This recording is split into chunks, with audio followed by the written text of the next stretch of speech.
سمع و بصر نے مولانا سید ابو مودودی رحمت اللہ علیہ کی مشہور تفسیر تفہیم-ul-Quran کی 6 جلدوں کو 6 آڈیو سی ڈی MP3 کی شکل میں تیار کیا ہے۔ بسم اللہ الرحمن الرحیم، اللہ کے نام سے جو رحمان اور رحیم ہے۔ الذین ينفقون اموالهم باللیل والنہار سرا وعلانیة فلهم اجرهم عند ربهم ولا خوف عليهم ولا هم يحزنون۔ جو لوگ اپنے مال شب و روز کھلے اور چھپے خرچ کرتے ہیں، ان کا اجر ان کے رب کے پاس ہے اور ان کے لیے کسی خوف اور رنج کا مقام نہیں۔ الذين يأكلون الربا لا يقومون إلا كما يقوم الذي يتخبطه الشيطان من المس، ذلك بأنهم قالوا إنما البيع مثل الربا وأحل الله البيع وحرم الربا، فمن جاءه موعظة من ربه فانتهى فله ما سلف وأمره إلى الله ومن عاد فأولئك أصحاب النار هم فيها خالدون۔ مگر جو لوگ سود کھاتے ہیں ان کا حال اس شخص کا سا ہوتا ہے جسے شیطان نے چھو کر باولا کر دیا ہو، اور اس حالت میں ان کے مبتلا ہونے کی وجہ یہ ہے کہ وہ کہتے ہیں تجارت بھی تو آخر سود ہی جیسی چیز ہے، حالانکہ اللہ نے تجارت کو حلال کیا ہے اور سود کو حرام۔ لہذا جس شخص کو اس کے رب کی طرف سے یہ نصیحت پہنچے اور آئندہ کے لیے وہ سود خواری سے باز آ جائے تو جو کچھ وہ پہلے کھا چکا سو کھا چکا، اس کا معاملہ اللہ کے حوالے ہے، اور جو اس حکم کے بعد پھر اسی حرکت کا اعادہ کرے وہ جہنمی ہے جہاں وہ ہمیشہ رہے گا۔ مگر جو لوگ سود کھاتے ہیں، اصل میں لفظ ربا استعمال ہوا ہے جس کے معنی عربی میں زیادتی اور اضافے کے۔ اصطلاحاً اہل عرب اس لفظ کو اس زائد رقم کے لیے استعمال کرتے تھے جو ایک قرض خواہ اپنے قرضدار سے ایک طے شدہ شرح کے مطابق اصل کے علاوہ وصول کرتا ہے۔ اسی کو ہماری زبان میں سود کہتے ہیں۔ نزول قرآن کے وقت سودی معاملات کی اور شکلیں رائج تھیں، اور جنہیں اہل عرب ربا کے لفظ سے تعبیر کرتے تھے وہ یہ تھی کہ مثلاً ایک شخص دوسرے شخص کے ہاتھ کوئی چیز فروخت کرتا اور ادائے قیمت کے لیے ایک مدت مقرر کر دیتا۔ اگر وہ مدت گزر جاتی اور قیمت ادا نہ ہوتی تو پھر وہ مزید مہلت دیتا اور قیمت میں اضافہ کر دیتا۔ یا مثلاً ایک شخص دوسرے شخص کو قرض دیتا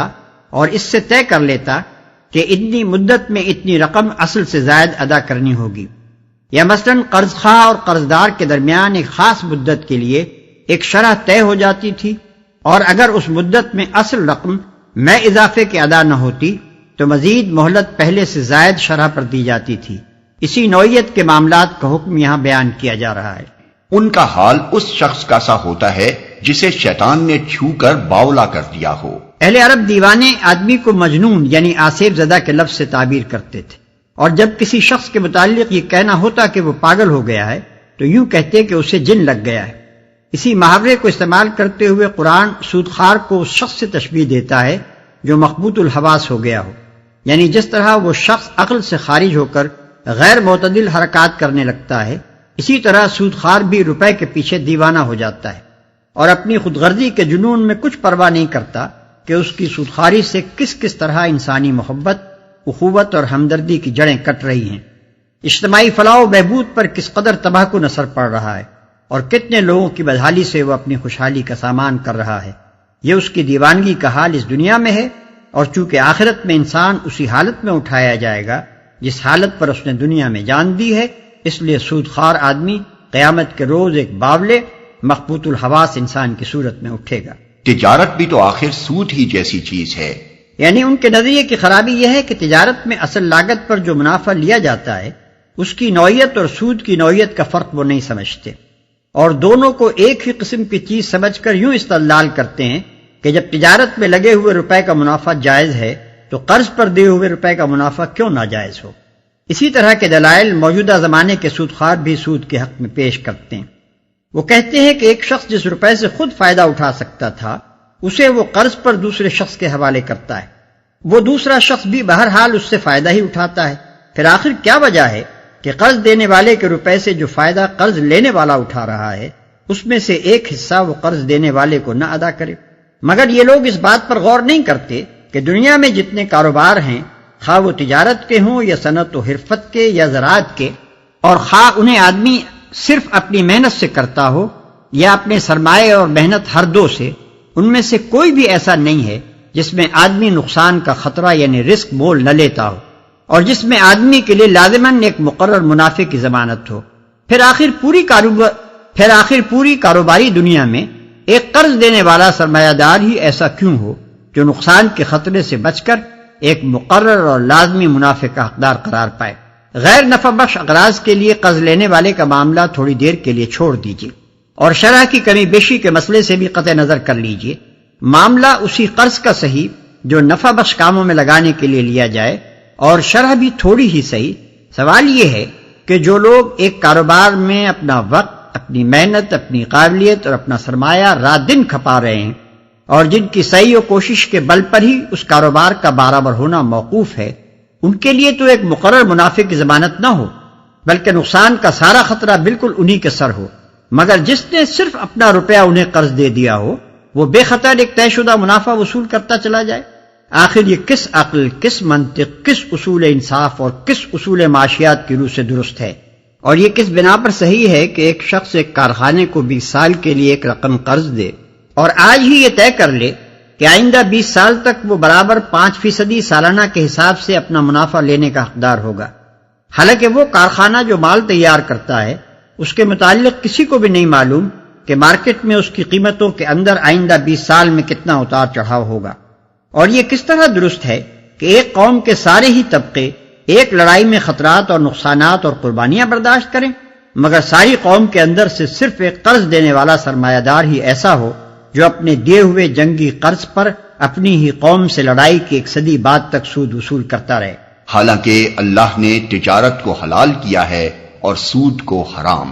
تجارت اور سود کا اصولی فرق جس کی بنا پر دونوں کی معاشی اور اخلاقی حیثیت ایک نہیں ہو سکتی یہ ہے: 1. تجارت میں بائع اور مشتری کے درمیان منافع کا مساویانہ تبادلہ ہوتا ہے، کیونکہ مشتری اس چیز سے نفع اٹھاتا ہے جو اس نے بائع سے خریدی ہے، اور بائع اپنی اس محنت، ذہانت اور وقت کی اجرت لیتا ہے جس کو اس نے مشتری کے لیے وہ چیز مہیا کرنے میں صرف کیا ہے۔ بخلاف اس کے سودی لین دین میں منافع کا تبادلہ برابری کے ساتھ نہیں ہوتا۔ سود لینے والا تو مال کی ایک مقرر مقدار لے لیتا ہے جو اس کے لیے بالیقین نفع بخش ہے، لیکن اس کے مقابلے میں سود دینے والے کو صرف مہلت ملتی ہے جس کا نفع بخش ہونا یقینی نہیں۔ اگر اس نے سرمایہ اپنی ذاتی ضروریات پر خرچ کرنے کے لیے لیا ہے تب تو ظاہر ہے کہ مہلت اس کے لیے قطعی نافع نہیں ہے، اور اگر وہ تجارت یا زراعت یا صنعت و حرفت میں لگانے کے لیے سرمایہ لیتا ہے تب بھی مہلت میں جس طرح اس کے نفع کا امکان ہے اسی طرح نقصان کا بھی امکان ہے۔ پس سود کا معاملہ یا تو ایک فریق کے فائدے اور دوسرے کے نقصان پر ہوتا ہے، یا ایک کے یقینی اور متعین فائدے اور دوسرے کے غیر یقینی اور غیر متعین فائدے پر۔ 2. تجارت میں بائع مشتری سے خواہ کتنا ہی زائد منافع لے، بہرحال وہ جو کچھ لیتا ہے ایک ہی بار لیتا ہے،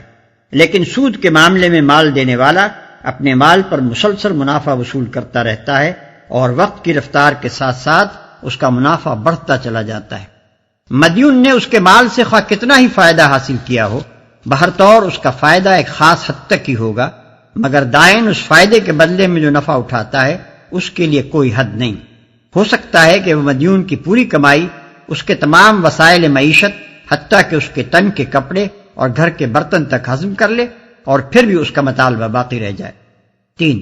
تجارت میں شے اور اس کی قیمت کا تبادلہ ہونے کے ساتھ ہی معاملہ ختم ہو جاتا ہے، اس کے بعد مشتری کو کوئی چیز بائع کو واپس دینی نہیں ہوتی۔ مکان یا زمین یا سامان کے کرائے میں اصل شے جس کے استعمال کا معاوضہ دیا جاتا ہے صرف نہیں ہوتی بلکہ برقرار رہتی ہے، اور بجنسی ہی مالک جائیداد کو واپس دے دی جاتی ہے۔ لیکن سود کے معاملے میں قرض دار سرمایہ کو صرف کر چکتا ہے اور پھر اس کو وہ صرف شدہ مال دوبارہ پیدا کر کے اضافے کے ساتھ واپس دینا ہوتا ہے۔ 4، تجارت و صنعت و حرفت اور زراعت میں انسان محنت، ذہانت اور وقت صرف کر کے اس کا فائدہ لیتا ہے، مگر سودی کاروبار میں وہ محض اپنا ضرورت سے زائد مال دے کر بلا کسی محنت و مشقت کے دوسروں کی کمائی میں شریک غالب بن جاتا ہے۔ اس کی حیثیت اصطلاحی شریک کی نہیں ہوتی جو نفع اور نقصان دونوں میں شریک ہوتا ہے، اور نفع میں جس کی شرکت نفع کے تناسب سے ہوتی ہے، بلکہ وہ ایسا شریک ہوتا ہے جو بلا لحاظ نفع و نقصان اور بلا لحاظ تناسب نفع اپنے طے شدہ منافع کا دعوے دار ہوتا ہے۔ ان وجوہ سے تجارت کی معاشی حیثیت اور سود کی معاشی حیثیت میں اتنا عظیم الشان فرق ہو جاتا ہے کہ تجارت انسانی تمدن کی تعمیر کرنے والی قوت بن جاتی ہے، اور اس کے برعکس سود اس کی تخریب کرنے کا موجب بنتا ہے۔ پھر اخلاقی حیثیت سے یہ سود کی عین فطرت ہے کہ وہ افراد میں بخل، خود غرضی، شقاوت، بے رحمی اور زر پرستی کی صفات پیدا کر دیتا ہے، اور ہمدردی و امداد باہمی کی روح کو فنا کر دیتا ہے۔ اس بنا پر سود معاشی اور اخلاقی دونوں حیثیتوں سے نوع انسانی کے لیے تباہ کن ہے۔ اس کا معاملہ اللہ کے حوالے ہے۔ یہ نہیں فرمایا کہ جو کچھ اس نے کھا لیا اسے اللہ معاف کر دے گا، بلکہ ارشاد یہ ہو رہا ہے کہ اس کا معاملہ اللہ کے حوالے ہے۔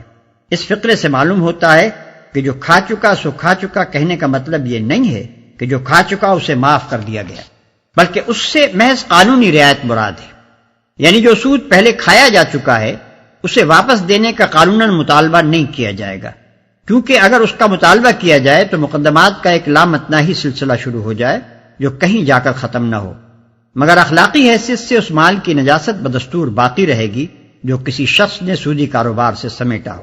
اگر وہ حقیقت میں خدا سے ڈرنے والا ہوگا اور اس کا معاشی و اخلاقی نقطہ نظر واقعی اسلام قبول کرنے سے تبدیل ہو چکا ہوگا تو وہ خود اپنی اس دولت کو جو حرام ذرائع سے آئی تھی اپنی ذات پر خرچ کرنے سے پرہیز کرے گا، اور کوشش کرے گا کہ جہاں تک ان حقداروں کا پتہ چلایا جا سکتا ہے جن کا مال اس کے پاس ہے اس حد تک ان کا مال انہیں واپس کر دیا جائے،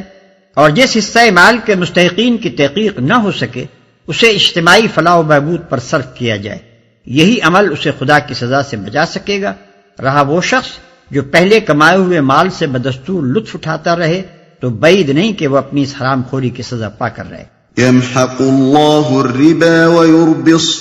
الصدقات والله لا يحب كل كفار أثيم۔ اللہ سود کا مٹھ مار دیتا ہے اور صدقات کو نشو و نما دیتا ہے، اور اللہ کسی ناشکر بد عمل انسان کو پسند نہیں کرتا، اور صدقات کو نشو و نما دیتا ہے۔ اس آیت میں ایک ایسی صداقت بیان کی گئی ہے جو اخلاقی اور روحانی حیثیت سے بھی سراسر حق ہے اور معاشی و تمدنی حیثیت سے بھی۔ اگرچہ بظاہر سود سے دولت بڑھتی نظر آتی ہے اور صدقات سے گھٹتی ہوئی محسوس ہوتی ہے، لیکن در حقیقت معاملہ اس کے برعکس ہے۔ خدا کا قانون فطرت یہی ہے کہ سود اخلاقی و روحانی اور معاشی و تمدنی ترقی میں نہ صرف مانع ہوتا ہے بلکہ تنزل کا ذریعہ بنتا ہے، اور اس کے برعکس صدقات سے جن میں قرض حسن بھی شامل ہے، اخلاق و روحانیت اور تمدن و معیشت ہر چیز کو نشو و نما نصیب ہوتا ہے۔ اخلاقی اور روحانی حیثیت سے دیکھیے تو یہ بات بالکل واضح ہے کہ سود دراصل خود غرضی، بخل، تنگ دلی اور سنگ دلی جیسی صفات کا نتیجہ ہے، اور وہ انہی صفات کو انسان میں نشو و نما بھی دیتا ہے۔ اس کے برعکس صدقات نتیجہ ہیں فیاضی، ہمدردی، فراخ دلی اور عالی ظرفی جیسی صفات کا، اور صدقات پر عمل کرتے رہنے سے یہی صفات انسان کے اندر پرورش پاتی ہیں۔ کون ہے جو اخلاقی صفات کے ان دونوں مجموعوں میں سے پہلے مجموعے کو بدترین اور دوسرے کو بہترین نہ مانتا؟ تمدنی حیثیت سے دیکھیے تو بادنا تعامل یہ بات ہر شخص کی سمجھ میں آ جائے گی کہ جس سوسائٹی میں افراد ایک دوسرے کے ساتھ خود غرضی کا معاملہ کریں، کوئی شخص اپنی ذاتی غرض اور اپنے ذاتی فائدے کے بغیر کسی کے کام نہ آئے، ایک آدمی کی حاجت مندی کو دوسرا آدمی اپنے لیے نفع اندوزی کا موقع سمجھے اور اس کا پورا فائدہ اٹھائے، اور مالدار طبقوں کا مفاد عامت الناس کے مفاد کی ضد ہو جائے، ایسی سوسائٹی کبھی مستحکم نہیں ہو سکتی۔ اس کے افراد میں آپس کی محبت کے بجائے باہمی بغض و حسد اور بے دردی و بے تعلقی نشو و نما پائے گی۔ اس کے اجزاء ہمیشہ انتشار و پراگندگی کی طرف مائل رہیں گے، اور اگر دوسرے اسباب بھی صورتحال کے لیے مددگار ہو جائیں تو ایسی سوسائٹی کے اجزاء کا باہم متصادم ہو جانا بھی کچھ مشکل نہیں ہے۔ اس کے برعکس جس سوسائٹی کا اجتماعی نظام آپس کی ہمدردی پر مبنی ہو جس کے افراد ایک دوسرے کے ساتھ فیاضی کا معاملہ کریں، جس میں ہر شخص دوسرے کی حاجت کے موقع پر فراخ دلی کے ساتھ مدد کا ہاتھ بڑھائے، اور جس میں باوسیلہ لوگ بے وسیلہ لوگوں سے ہمدردانہ اعانت یا کم از کم منصفانہ تعاون کا طریقہ برتیں، ایسی سوسائٹی میں آپس کی محبت، خیر خواہی اور دلچسپی نشو و نما پائے گی۔ اس کے اجزاء ایک دوسرے کے ساتھ پیوستہ اور ایک دوسرے کے پشتیبان ہوں گے، اس میں اندرونی نزاع و تصادم کو راہ پانے کا موقع نہ مل سکے گا، اس میں باہمی تعاون اور خیر خواہی کی وجہ سے ترقی کی رفتار پہلی قسم کی سوسائٹی کے بنسبت بہت زیادہ تیز ہوگی۔ اب معاشی حیثیت سے دیکھیے، معاشیات کے نقطہ نظر سے سودی قرض کی دو قسمیں ہیں۔ ایک وہ قرض جو اپنی ذاتی ضروریات پر خرچ کرنے کے لیے مجبور اور حاجت مند لوگ لیتے ہیں، دوسرا وہ قرض جو تجارت اور صنعت و حرفت اور زراعت وغیرہ کاموں پر لگانے کے لیے پیشہ ور لوگ لیتے ہیں۔ ان میں سے پہلی قسم کے قرض کو تو ایک دنیا جانتی ہے کہ اس پر سود وصول کرنے کا طریقہ نہایت تباہ کن ہے۔ دنیا کا کوئی ملک ایسا نہیں ہے جس میں مہاجن افراد اور مہاجنی ادارے اس ذریعے سے غریب مزدوروں، کاشتکاروں اور قلیل المعاش عوام کا خون نہ چوس رہے ہوں۔ سود کی وجہ سے اس قسم کا قرض ادا کرنا ان لوگوں کے لیے سخت مشکل بلکہ بسا اوقات ناممکن ہو جاتا ہے۔ پھر ایک قرض کو ادا کرنے کے لیے وہ دوسرا اور تیسرا قرض لیتے چلے جاتے ہیں، اصل رقم سے کئی گنا سود دے چکنے پر بھی اصل رقم جوں کی توں باقی رہتی ہے۔ محنت پیشہ آدمی کی آمدنی کا بیشتر حصہ مہاجن لے جاتا ہے، اور اس غریب کی اپنی کمائی میں سے اس کے پاس اپنا اور اپنے بچوں کا پیٹ پالنے کے لیے بھی کافی روپیہ نہیں بچتا۔ یہ چیز رفتہ رفتہ اپنے کام سے کارکنوں کی دلچسپی ختم کر دیتی ہے، کیونکہ جب ان کی محنت کا پھل دوسرا لے اڑے گا تو وہ کبھی دل لگا کر محنت نہیں کر سکتے۔ پھر سودی قرض کے جال میں پھنسے ہوئے لوگوں کو ہر وقت کی فکر اور پریشانی اس قدر گھلا دیتی ہے، اور تنگ دستی کی وجہ سے ان کے لیے صحیح غذا اور علاج اس قدر مشکل ہو جاتا ہے کہ ان کی صحتیں کبھی درست نہیں رہ سکتی۔ اس طرح سودی قرض کا حاصل یہ ہوتا ہے کہ چند افراد تو لاکھوں آدمیوں کا خون چوس چوس کر موٹے ہوتے رہتے ہیں، مگر بحیثیت مجموعی پوری قوم کی پیدائش دولت اپنے امکانی معیار کی بنسبت بہت گھٹ جاتی ہے، اور معال کار میں خود وہ خون چوسنے والے افراد بھی اس کے نقصانات سے نہیں بچ سکتے، کیونکہ ان کی اس خود غرضی سے غریب عوام کو جو تکلیفیں پہنچتی ہیں، ان کی بدولت مالدار لوگوں کے خلاف غصے اور نفرت کا ایک طوفان دلوں میں اٹھتا اور گھٹتا رہتا ہے، اور کسی انقلابی ہیجان کے موقع پر جب یہ آتش فشاں پھٹتا ہے تو ان ظالم مالداروں کو اپنے مال کے ساتھ اپنی جان اور آبرو تک سے ہاتھ دھونا پڑ جاتا ہے۔ رہا دوسری قسم کا قرض جو کاروبار میں لگانے کے لیے لیا جاتا ہے، تو اس پر ایک مقررہ شرح سود کے عائد ہونے سے جو بے شمار نقصانات پہنچتے ہیں، ان میں سے چند نمایاں ترین یہ ہیں۔ ایک، جو کام رائج الوقت شرح سود کے برابر نفع نہ لا سکتے ہوں، چاہے ملک اور قوم کے لیے کتنے ہی ضروری اور مفید ہوں، ان پر لگانے کے لیے روپیہ نہیں ملتا، اور ملک کے تمام مالی وسائل کا بہاؤ ایسے کاموں کی طرف ہو جاتا ہے جو بازار کی شرح سود کے برابر یا اس سے زیادہ نفع لا سکتے ہوں، چاہے اجتماعی حیثیت سے ان کی ضرورت اور ان کا فائدہ بہت کم ہو یا کچھ بھی نہ ہو۔ دو، جن کاموں کے لیے سود پر سرمایہ ملتا ہے، خواہ وہ تجارتی کام ہو یا صنعتی یا زراعتی، ان میں سے کوئی بھی ایسا نہیں ہے جس میں اس امر کی ضمانت موجود ہو کہ ہمیشہ تمام حالات میں اس کا منافع ایک مقرر میعاد مثلا 5، 6 یا 10% تک یا اس سے اوپر ہی رہے گا اور کبھی اس سے نیچے نہیں گرے گا۔ اس کی ضمانت ہونا تو درکنار، کسی کاروبار میں سرے سے اسی بات کی کوئی ضمانت موجود نہیں ہے کہ اس میں ضرور منافع ہی ہوگا، نقصان کبھی نہ ہوگا۔ لہذا کسی کاروبار میں ایسے سرمایہ کا لگنا جس پر سرمایہ دار کو ایک مقررہ شرح کے مطابق منافع دینے کی ضمانت دی گئی ہو، نقصان اور خطرے کے پہلوؤں سے کبھی خالی نہیں ہو سکتا۔ 3، چونکہ سرمایہ دینے والا کاروبار کے نفع و نقصان میں شریک نہیں ہوتا بلکہ صرف منافع، اور وہ بھی ایک مقرر شرح منافع کی ضمانت پر روپیہ دیتا ہے، اس وجہ سے کاروبار کی بھلائی اور برائی سے اس کو کسی قسم کی دلچسپی نہیں ہوتی۔ وہ انتہائی خود غرضی کے ساتھ صرف اپنے منافع پر نگاہ رکھتا ہے، اور جب کبھی اسے ذرا سا اندیشہ لاحق ہو جاتا ہے کہ منڈی پر کساد بازاری کا حملہ ہونے والا ہے تو وہ سب سے پہلے اپنا روپیہ کھینچنے کی فکر کرتا ہے۔ اس طرح کبھی تو محض اس کے خود غرضانہ اندیشوں ہی کی بدولت دنیا پر کساد بازاری کا واقعی حملہ ہو جاتا ہے، اور کبھی اگر دوسرے اسباب سے کساد بازاری آ گئی ہو تو سرمایہ دار کی خود غرضی اس کو بڑھا کر انتہائی تباہ کن حد تک پہنچا دیتی ہے۔ سود کے یہ 3 نقصانات تو ایسے سری ہیں کہ کوئی شخص جو علم المعیشت سے تھوڑا سا مس بھی رکھتا ہو ان کا انکار نہیں کر سکتا۔ اس کے بعد یہ مانے بغیر کیا چارہ ہے کہ فی الواقع اللہ تعالیٰ کے قانون فطرت کی روح سے سود معاشی دولت کو بڑھاتا نہیں بلکہ گھٹاتا ہے۔ اب ایک نظر صدقات کے معاشی اثرات و نتائج کو بھی دیکھ لیجیے۔ اگر سوسائٹی کے خوشحال افراد کا طریقہ کار یہ ہو کہ وہ اپنی حیثیت کے مطابق پوری فراخ دلی کے ساتھ اپنی اور اپنے اہل و عیال کی ضروریات خریدیں، پھر جو روپیہ ان کے پاس ان کی ضرورت سے زیادہ بچے اسے غریبوں میں بانٹ دیں تاکہ وہ بھی اپنی ضروریات خرید سکیں، پھر اس پر بھی جو روپیہ بچ جائے اسے یا تو کاروباری لوگوں کو بلا سود قرض دیں یا شرکت کے اصول پر ان کے ساتھ نفع و نقصان میں حصہ دار بن جائیں یا حکومت کے پاس جمع کر دیں کہ وہ اجتماعی خدمات کے لیے ان کو استعمال کرے۔ تو ہر شخص تھوڑے سے غور و فکر ہی سے اندازہ کر سکتا ہے کہ ایسی سوسائٹی میں تجارت اور صنعت اور زراعت ہر چیز کو بے انتہا فروغ حاصل ہوگا، اس کے عام افراد کی خوشحالی کا معیار بلند ہوتا چلا جائے گا اور اس میں بحیثیت مجموعی دولت کی پیداوار اس سوسائٹی کی بنسبت بدرجہ زیادہ ہوگی جس کے اندر سود کا رواج ہو۔ اور اللہ کسی ناشکر بد عمل انسان کو پسند نہیں کرتا۔ ظاہر ہے کہ سود پر روپیہ وہی شخص چلا سکتا ہے جس کو دولت کی تقسیم میں اس کی حقیقی ضرورت سے زیادہ حصہ ملا ہو۔ یہ ضرورت سے زیادہ حصہ جو ایک شخص کو ملتا ہے قرآن کے نقطہ نظر سے دراصل اللہ کا فضل ہے، اور اللہ کے فضل کا صحیح شکر یہ ہے کہ جس طرح اللہ نے اپنے بندے پر فضل فرمایا ہے اسی طرح بندہ بھی اللہ کے دوسرے بندوں پر فضل کرے۔ اگر وہ ایسا نہیں کرتا بلکہ اس کے برعکس اللہ کے فضل کو اس غرض کے لیے استعمال کرتا ہے کہ جو بندے دولت کی تقسیم میں اپنی ضرورت سے کم حصہ پا رہے ہیں ان کے قلیل حصے میں سے بھی وہ اپنی دولت کے زور پر ایک ایک جز اپنی طرف کھینچ لے تو حقیقت میں وہ ناشکرہ بھی ہے اور ظالم، جفاکار اور بد عمل بھی۔ ان الذين آمنوا وعملوا الصالحات واقاموا الصلاة وآتوا الزكاة لهم اجرهم عند ربهم ولا خوف عليهم ولا هم يحزنون۔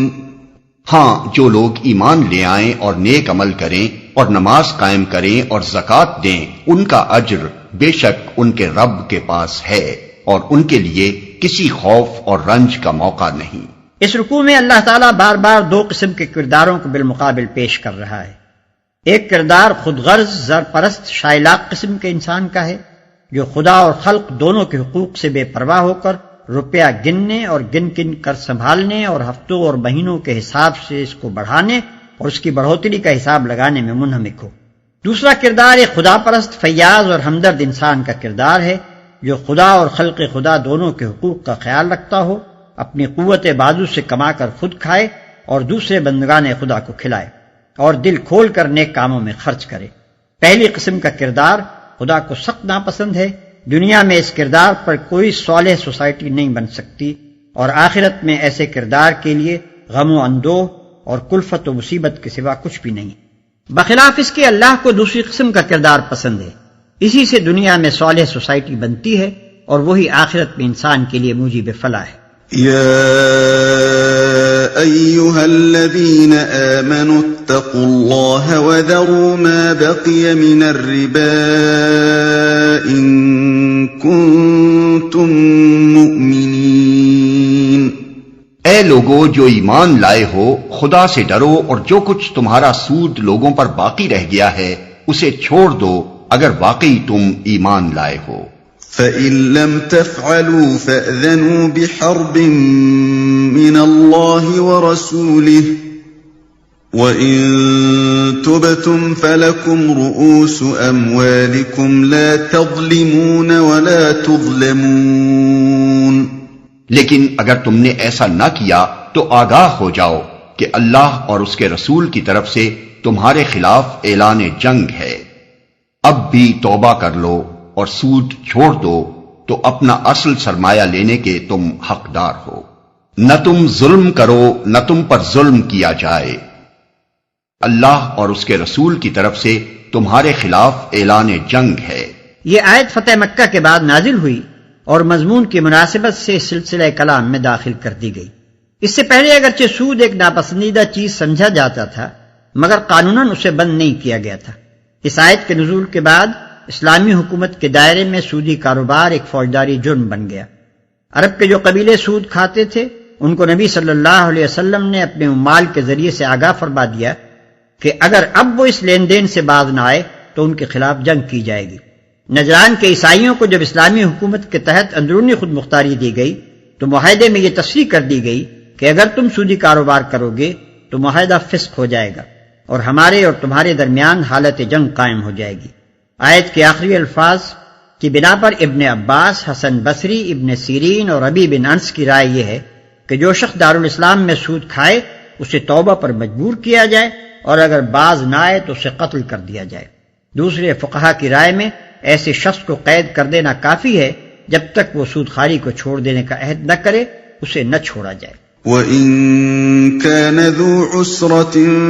فَنَظِرَةٌ إِلَى مَيْسَرَةٍ وَأَن تَصَدَّقُوا خَيْرٌ لَكُمْ إِن كُنتُمْ تَعْلَمُونَ۔ تمہارا قرض دار تنگ دست ہو تو ہاتھ کھلنے تک اسے مہلت دو، اور جو صدقہ کر دو تو یہ تمہارے لیے زیادہ بہتر ہے اگر تم سمجھو۔ اسی آیت سے شریعت میں یہ حکم نکالا گیا ہے کہ جو شخص ادائے قرض سے عاجز ہو گیا ہو، اسلامی عدالت اس کے قرض خواہوں کو مجبور کرے گی کہ اسے مہلت دیں، اور بعض حالات میں وہ پورا قرض یا قرض کا ایک حصہ معاف بھی کرانے کی مجاز ہوگی۔ حدیث میں آتا ہے کہ ایک شخص کے کاروبار میں گھاٹا آ گیا اور اس پر قرضوں کا بار بہت چڑھ گیا۔ معاملہ نبی صلی اللہ علیہ وسلم کے پاس آیا۔ آپ نے لوگوں سے اپیل کی کہ اپنے اس بھائی کی مدد کرو، چنانچہ بہت سے لوگوں نے اس کو مالی امداد دی، مگر قرضے پھر بھی صاف نہ ہو سکے۔ تب آپ نے اس کے قرض خواہوں سے فرمایا کہ جو کچھ حاضر ہے بس وہی لے کر اسے چھوڑ دو، اس سے زیادہ تمہیں نہیں دلوایا جا سکتا۔ فقہا نے تصریح کی ہے کہ ایک شخص کے رہنے کا مکان، کھانے کے برتن، پہننے کے کپڑے اور وہ آلات جن سے وہ اپنی روزی کماتا ہو کسی حالت میں قرق نہیں کیے جا سکتے۔ وَاتَّقُوا يَوْمًا تُرْجَعُونَ فِيهِ إِلَى اللَّهِ ثُمَّ تُوَفَّى كُلُّ نَفْسٍ مَا كَسَبَتْ وَهُمْ لَا يُظْلَمُونَ۔ اس دن کی رسوائی و مصیبت سے بچو جبکہ تم اللہ کی طرف واپس ہوگے، وہاں ہر شخص کو اس کی کمائی ہوئی نیکی یا بدی کا پورا پورا بدلہ مل جائے گا اور کسی پر ظلم ہرگز نہ ہوگا۔